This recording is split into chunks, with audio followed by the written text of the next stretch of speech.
So hi guys, ఈ వీడియోలో మీకు 7 డిఫరెంట్ జానర్స్ నుంచి 7 డిఫరెంట్ మూవీస్ని రికమెండ్ చేస్తా. పక్కగా ఈ 7 ఫిల్మ్స్ మిమ్మల్ని అస్సలు డిసప్పాయింట్ చేయవని నాకు గట్టి నమ్మకం. ఇమీడియట్గా అవేంటో చూసేద్దాం. Let's get started. First one, A place called silence. Revenge thriller కాన్సెప్ట్తో 2024లో వచ్చిన చైనీస్ ఫిల్మ్ ఇది. ఈ కథను కనుక లీనియర్ వేలో అంటే స్ట్రైట్గా చెప్పేసి ఉంటే ఓకేష్ అని అనిపించిందేమో, కానీ అలా మాత్రం చేయలేదు. ఎక్స్ట్రాడినరీ స్క్రీన్ ప్లే రైటింగ్ ఉంటుంది. ఖచ్చితంగా ఈ నాన్ లీనియర్ నెరేటివ్కి ఇంప్రెస్ అయిపోతారు. ప్లాట్ వైజ్ మాటలు రాని ఒక అమ్మాయిని స్కూల్లో 4 అమ్మాయిలు ఏడిపిస్తారు.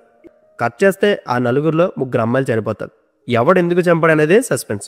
ఇందులో మదర్ క్యారెక్టర్ పర్ఫార్మెన్స్ అదిరిపోతుంది. తన కూతుర్ని ఎప్పటికప్పుడు కాపాడుకోవాలనే తన తపన నిజంగా టచ్ చేస్తుంది. చివరిలో ఒక హార్డ్ హిట్టింగ్ సీన్ ఉంటుంది. అది చూసిన తర్వాత కళ్ళల్లో నీళ్ళు తిరిగాయి. ఇది జస్ట్ రివెంజ్ థ్రిల్లరే కాదు, ఎమోషనల్గా కష్టంగా ఉంటుంది, జాలేస్తుంది మనకి. ఇంకా క్లైమాక్స్ రివీలింగ్ అయితే అస్సలు ఎక్స్పెక్ట్ చేయలేం. ఫస్ట్ హాఫ్ అంతా ఒక లెక్క, సెకండ్ హాఫ్ నుంచి ఇంట్రెస్టింగ్ టర్న్స్ ఉంటాయి. మిస్ అవ్వకండి. ప్రెజెంట్ నెట్ఫ్లిక్స్లో స్ట్రీమ్ అవుతుంది, ఫ్యామిలీతో చూడొచ్చు. Number 2, the perfection.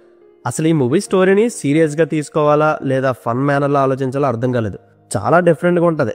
రివెంజ్ కోసం ఎంత హడావిడి చేయాలా, ఆల్టర్నేటివ్ లేదా అనిపించింది. బట్ ఇవన్నీ పక్కన పెడితే నాకు పర్సనల్గా స్టన్నింగ్ ఎక్స్పీరియన్స్ ఇచ్చింది మూవీ. అంతేకాదు, షాక్కి గురి చేసింది, కన్సర్న్ వచ్చేలా చేసింది, ఎమోషనలైజ్ చేసింది. Overall it's a good experience. ఖచ్చితంగా నేను ఈ మూవీ రికమెండ్ చేస్తాను. ప్లాట్ వైజ్ ఎక్కువ రివీల్ చేయను.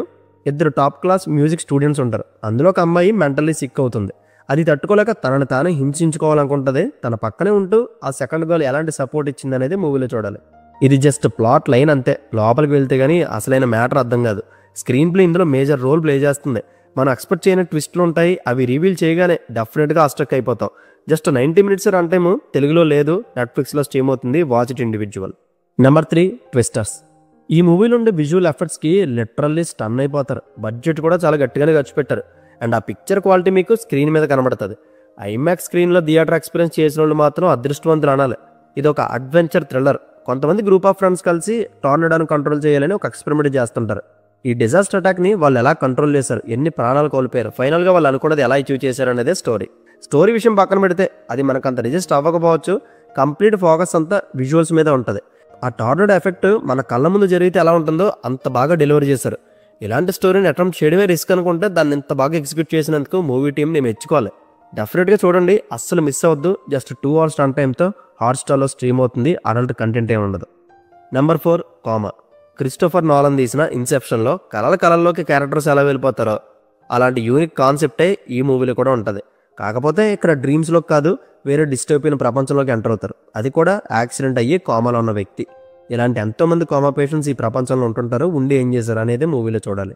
యాక్చువల్గా ఈ కథను అర్థం చేసుకోవడానికి టైం పడుతుంది. అంత ఈజీగా ఆ ప్రపంచాన్ని ఓన్ చేసుకోలేరు. అండ్ ఎగ్జిక్యూషన్ అయితే టాప్ క్లాస్గా ఉంటుంది. కంప్లీట్ సీజీఐ మీద ఉంటుంది మూవీ. ల్యాండ్స్కేప్ షాట్స్ ఎక్కువ ఉంటాయి. ఇంకా వరల్డ్ బిల్డింగ్ని భలే ఆలోచించారు, ప్రాపర్ ఎగ్జిక్యూట్ చేశారు కూడా.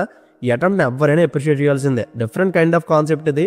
ఎంతవరకు జనాలకు అర్థమవుతుందో నాకు తెలియదు. నోలన్ బాబు సినిమాలు అర్థం కాకపోయినా చూసేసి వావ్ అని ఎలా అంటామో అదే మైండ్తో ఈ మూవీ కూడా చూసేయండి. చాలా ఇన్నోవేటివ్గా ఉంటుంది. అడల్ట్ కంటెంట్ ఏమి ఉండదు ఎక్సెప్ట్ చిన్న కిస్సింగ్ సీన్ తప్ప. నాకైతే కాస్టింగ్ ఒక్కటే రాంగ్ చాయిస్ అనిపించింది. ప్రెజెంట్ అది జియో హాట్స్టార్లో తెలుగులో స్ట్రీమ్ అవుతుంది. Number 5, Sumala. ఇదొక Indonesian horror plus slasher film. 1940లో ఒక విలేజ్లో జరిగిన రియల్ ఇన్సిడెంట్ని బేస్ చేసుకుని తీశారని చెప్తుంటారు. జనరల్గా హారర్ ఫిలిమ్స్కి మోస్ట్లీ ఒకటే ప్యాటర్న్ ఉంటుంది. అందువల్ల హారర్ ఫిలిమ్స్ని పెద్దగా టచ్ చేయను. కానీ దీన్ని నా ఫ్రెండ్ సజెస్ట్ చేస్తే చూసా. స్టోరీ లైన్ ఇంట్రెస్టింగ్ అనిపించింది. భయపెట్టే ఎలిమెంట్స్ ఏం లేకపోయినా ఆ బ్యాక్ డ్రాప్, అట్మాస్ఫియర్, చిన్నపిల్లల యాక్టింగ్ ఇవన్నీ బింజ్ వాచ్ చేయడానికి హెల్ప్ అయ్యాయి.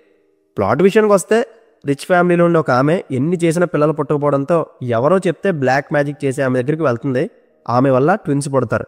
అందులో ఒక బేబీని పుట్టగానే హస్బెండ్ చంపేస్తాడు. అసలు ఎందుకు చంపాడు, ఆ తర్వాత ఏం జరిగిందో మీరే చూడాలి. ఇది స్లాషర్ ఫిలింలోనే కాదు, ఆ బేబీ సైడ్ ఎమోషన్ బాగా వర్కౌట్ అయింది. అండ్ చిన్న వయసులో ఆ పాప యాక్టింగ్కి మెస్మరైజ్ అవుతాం. వైలెన్స్ చాలా బ్రూటల్గా ఉంటుంది, డిస్టర్బింగ్ విజువల్స్ ఉంటాయి. ఇవన్నీ మేము తట్టుకోగలం అంటేనే ఫ్యామిలీతో చూసేయండి. నెట్ఫ్లిక్స్లో స్ట్రీమ్ అవుతుంది. Number 6, hacksaw ridge. మన రాజమౌళి గారికి మోస్ట్ ఫేవరెట్ డైరెక్టర్ అయిన మెల్ గిబ్సన్ ఈ మూవీని డైరెక్ట్ చేశారు. దీనికి IMDb 8.1 ఇచ్చారు. మోర్ దెన్ 6 lakhs పీపుల్ అంటే మామూలు విషయం కాదుగా. World War II టైంలో ఒకినవా అనే ప్లేస్లో యుద్ధం జరుగుతుంటే ఒక అమెరికన్ సోల్జర్ సింగిల్ బుల్లెట్ కాల్చకుండా, అట్లీస్ట్ గన్ను కూడా క్యారీ చేయకుండా సోల్జర్స్కి సర్వీస్ చేయడం ఒక్కటే పనిగా పెట్టుకుని అలా 75 మందిని ప్రాణాలు కాపాడిన డెస్మాండ్ దాస్ అనే వ్యక్తి రియల్ లైఫ్ స్టోరీ ఇది. ఫస్ట్ హాఫ్ అన్ అవర్ చూసి ఏముందని ఇందులో రెగ్యులర్గానే ఉందిగా అనుకున్నా. బట్ ఆ బ్యాటిల్ మొదలైనప్పటి నుండి ఒక్కసారిగా మూవీ గ్రాఫ్ అలా పెరిగిపోతుంది. అసలు బ్యాటిల్ ఎపిసోడ్ చూపించిన విధానం అయితే చాలా రియలిస్టిక్గా ఉంటుంది. ఆ వూన్స్, మనుషులు కాలిపోవడం, బాడీ ముక్కలైపోవడం, డెడ్ బాడీస్ మీద ఎలకలు పరిగెట్టడం, ఇంత డెడ్లియస్ట్ ఫేజ్లో కూడా హీరోయిక్గా ఒక వ్యక్తి ప్రాణాలు తెగించి తోటి వ్యక్తికి సహాయపడాలనే ఇనిషియేటివ్ చాలా ఎమోషనల్గా ఉంటుంది. ఈ మూవీని మిస్ అయ్యారంటే చాలా బాధపడతారు. ఫస్ట్ హాఫ్ అన్ అవర్లో 2 కిస్సింగ్ సీన్స్ ఉంటాయి. అదర్వైజ్ ఫ్యామిలీతో చూసేయచ్చు. ప్రైమ్లో ఓన్లీ ఇంగ్లీష్లో స్ట్రీమ్ అవుతుంది. Last one, tunnel. 2016లో రిలీజ్ అయిన కొరియన్ సర్వైవల్ థ్రిల్లర్ ఇది. ఎంగేజింగ్, ఎమోషన్, ఎంటర్టైన్మెంట్ ఈ 3 ఆస్పెక్ట్స్ని ప్రాపర్గా బ్లెండ్ చేశారు ఇందులో.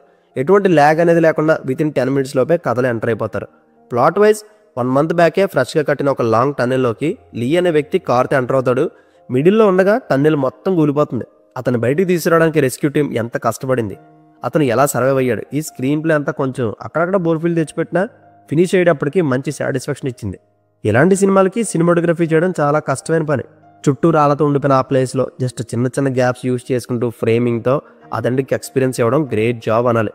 ఈ 2 hours అంతా లీ ఒక్కడి సర్వైవల్లే కాదు, చిన్న అన్ఎక్స్పెక్టెడ్ ట్విస్ట్ కూడా ఉంటుంది. ప్రెజెంట్ ప్రైమ్లో ఇది తెలుగులో స్ట్రీమ్ అవుతుంది. ఫ్యామిలీతో చూసేయండి. So that's it guys. ఇప్పుడే వీటన్నిటిని మీ విష్ లిస్ట్లో పెట్టేసుకోండి. ఈ 7 moviesలో ఏదైనా పిక్ చేసి చూసేయచ్చు. మీ టైంని అస్సలు వేస్ట్ చెయ్యు. మరిన్ని ఇంట్రెస్టింగ్ సజెషన్స్తో మళ్ళీ కలుద్దాం. Take care friends and thank you.